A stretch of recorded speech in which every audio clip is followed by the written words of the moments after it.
Vietnam, and I'm bringing a beer! We'll hammer. Hey guys, welcome back. Today is a very cool day. Very, very cool movie. You know, who out there doesn't like beer, right? In this room, we love beer. Of course we do. Absolutely. So, guys, I don't know if you've ever had a Pabst Blue Ribbon, but this is the star of the greatest beer run ever, the main star. What are we talking about today, Adam? We're talking about PBRs getting sent to the good old boys in Vietnam. And in honor of them, join us. Cheers. So, guys, in 1967, a lot of young men, you know, went to war in Vietnam. Very controversial war, right, Adam? I mean, you had one side saying, why the hell are we there? And then the government saying, get your ass over there. They got you on the draft. You got to go. I know, the last draft, that was crazy. Yep. But there was a group of guys sitting in a bar, Upper Manhattan, and plowing beers like we're doing right today. Couple working stiffs. Gotta have a good blue ribbon for a blue That's collar. it, the working That's stiffs. it. The bartender was played by Bill. Bill the Man Murray. And he was Yes. looking trim. Bill was looking pretty trim. He was looking real slim. Bill really pulled it off, man. I mean, Yeah. he's a great actor, but he really got that I'm pissed off thing, and he's a bartender. And The haircut too made him look like an old army colonel. Yeah. You could rest a PBR on the man's grays up top. I'll tell you what. He wasn't a colonel, but they called him Colonel Lynch. His last name was Lynch.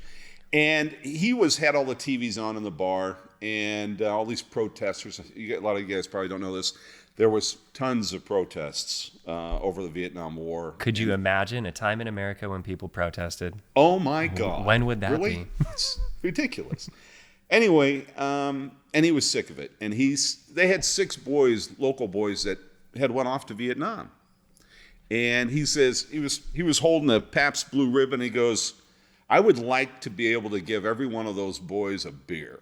I'd like to go over to Vietnam, track down all the boys in the neighborhood, and give them a beer. And everybody at the bar agreed, except the guy at the end, Chicky. So Chicky Donahue, this is 1967, goes, you know what? I can bring him a beer. I could do that. Do what? Bring in beer. So this guy jumps on a boat.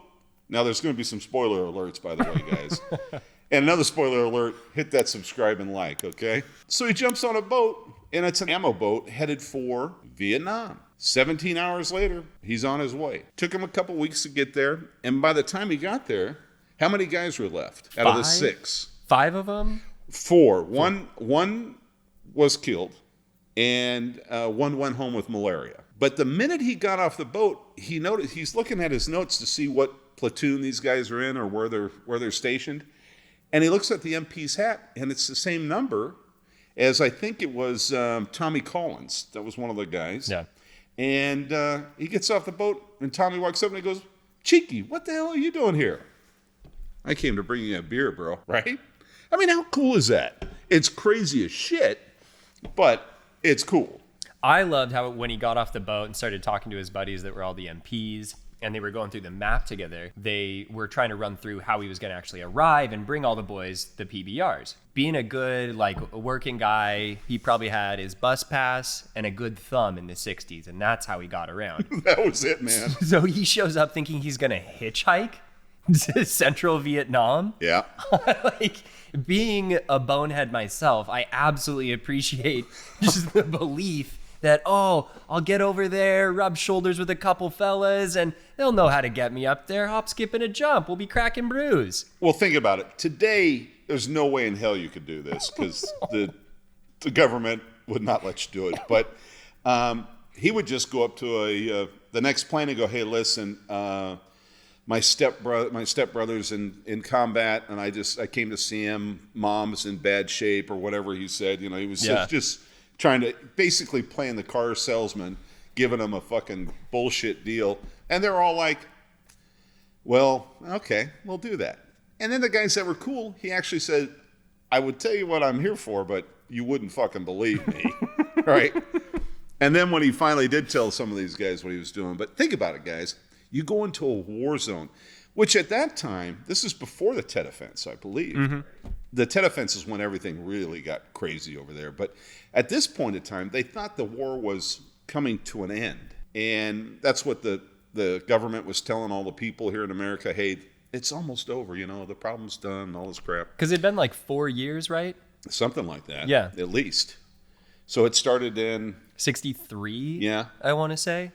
And so the movie picks up in 67 as they're trying to tell us it's going all good. He gets over there and, this is a spoiler alert, but guys, the amazing thing is he nailed it. He got to all of his buddies, had some, the nice thing about the Farley, our director on this thing, it starts out very lighthearted and very, oh my goodness, because this guy also produced Something About Mary, Dumb and Dumber, Me, Myself, and Irene. And so it's all comedy. So you think, you start this thing, you think it's going to be a lot of fun. And then the seriousness gets into it, right? Yeah. I think the pace of the movie matched what he was dealing with so well, because it really, as the character learned about what he got himself into, the complexities and like really the heavy aspects of your buddies fighting a war that you're not really involved in, but you want to support them somehow, really start to weigh in kind of throughout the whole visual and character portrayal throughout the film. Well, I think when his one buddy said, run, I think it all sunk into him. Hey, yeah, we're halfway there. No, fuck. Wake up, dude. You're not dead. All right. But it Farley gets into it where it gets spooky and the realization of how awful that war was and what it did, not only to the Americans, but to those poor people, the Vietnamese, that didn't deserve this shit, right? Yeah.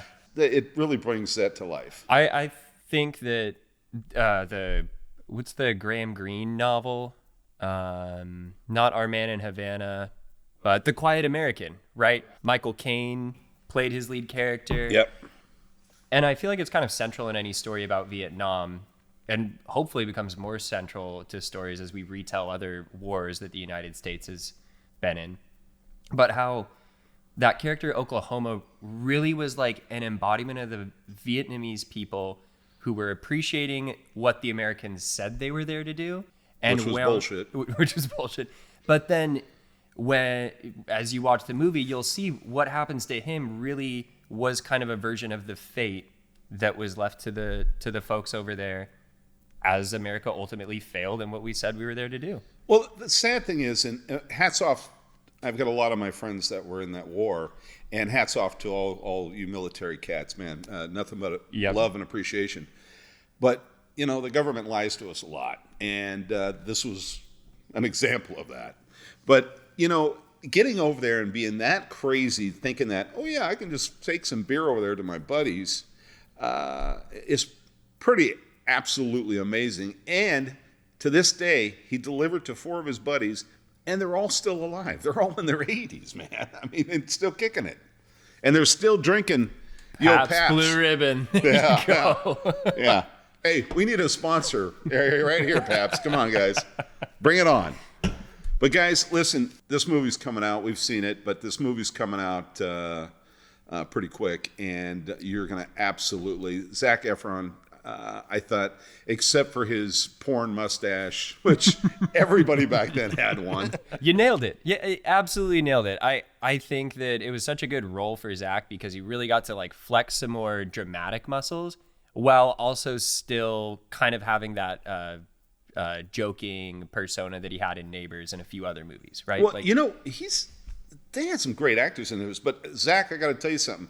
You're one badass actor, dude, and you did a great job in this. But, I mean, you got Bill Murray, and then we've got... Russell Crowe. Russell Crowe. I love Fat Russell Crowe. God. When he covered Zach's bar tab in the hotel, I felt like that was just everything Fat Russell Crowe wants to do. And Coates, right? That was his name. Oh, yeah. Yeah. Coates. And he was a photographer. And, what was he doing in Vietnam, right? he was doing another hard job, was trying to figure out what the fuck is happening. Right. You know what, guys? Like Adam said, that was the last draft that we had, and hopefully that is the last draft we ever have. You know, it's always good to fight for your country, and we love you boys that do that, but we got to make sure it's always for the right reasons, right? And sometimes they pull the wool over our eyes, right? But guys, I'm going to tell you, you're going to love this movie. Go see it. The greatest beer run ever.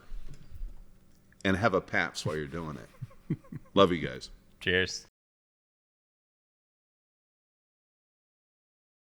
Are you ready? What are we doing? We're gonna run for our lives.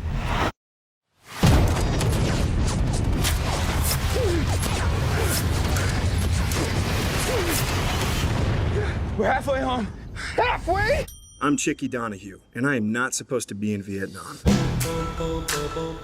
Hey, get your ass out of bed, you lazy bum. Look at you, sleeping your life away. Look at these scumbags. Hey, you're embarrassing yourself and you're embarrassing your family. Do these protesters not know that our soldiers see that on TV? I'd like to go over to Vietnam, track down all the boys in the neighborhood, and give them a beer. I could do that. Do what? Bring in beer. He's not serious. He's hammered. Look at him. The man's stone sober. That's his 5th beer, maybe, tops. I'm going to Vietnam, and I'm bringing a beer! Hey, Chief, no chance you have a ship heading to Vietnam. 1,700 hours. Tonight? It's not gonna be easy. But I'm gonna show them that this country is still behind them. You're gonna get yourself killed over there. It's like you said, everyone's doing something. I'm doing nothing. Smuggling beer into a war zone, it's not the smartest thing I've ever heard of. It's certainly not the worst either. What if you start up here with Collins? Just came to deliver a sudsy thank you card. And then, if you're still alive, You American? New York. Thanks a lot. you can hustle down to Dugan. Ta-da! Chicky? I brought you beer. You shouldn't be here. You think this is funny? I'm not doing this for laughs. I'm doing it for all you guys. Come on, time to go. Is it over? Yeah, you're dead. You don't get it, do you, chick? This isn't a John Wayne movie where you know the good guys are and you know the bad guys are. I didn't come all this way just to quit. Somebody's got to be here to see what's going on. I want the truth told. For them. They're just kids. You're gonna find out it's a lot harder to get out of a war than it is to get into one. I'm trying to show them that somebody back home is still behind them. You got a good heart, Chicky. It's your brains I'm worried about. Who's this hand job? It's my next door neighbor. He brought me a beer. Hey,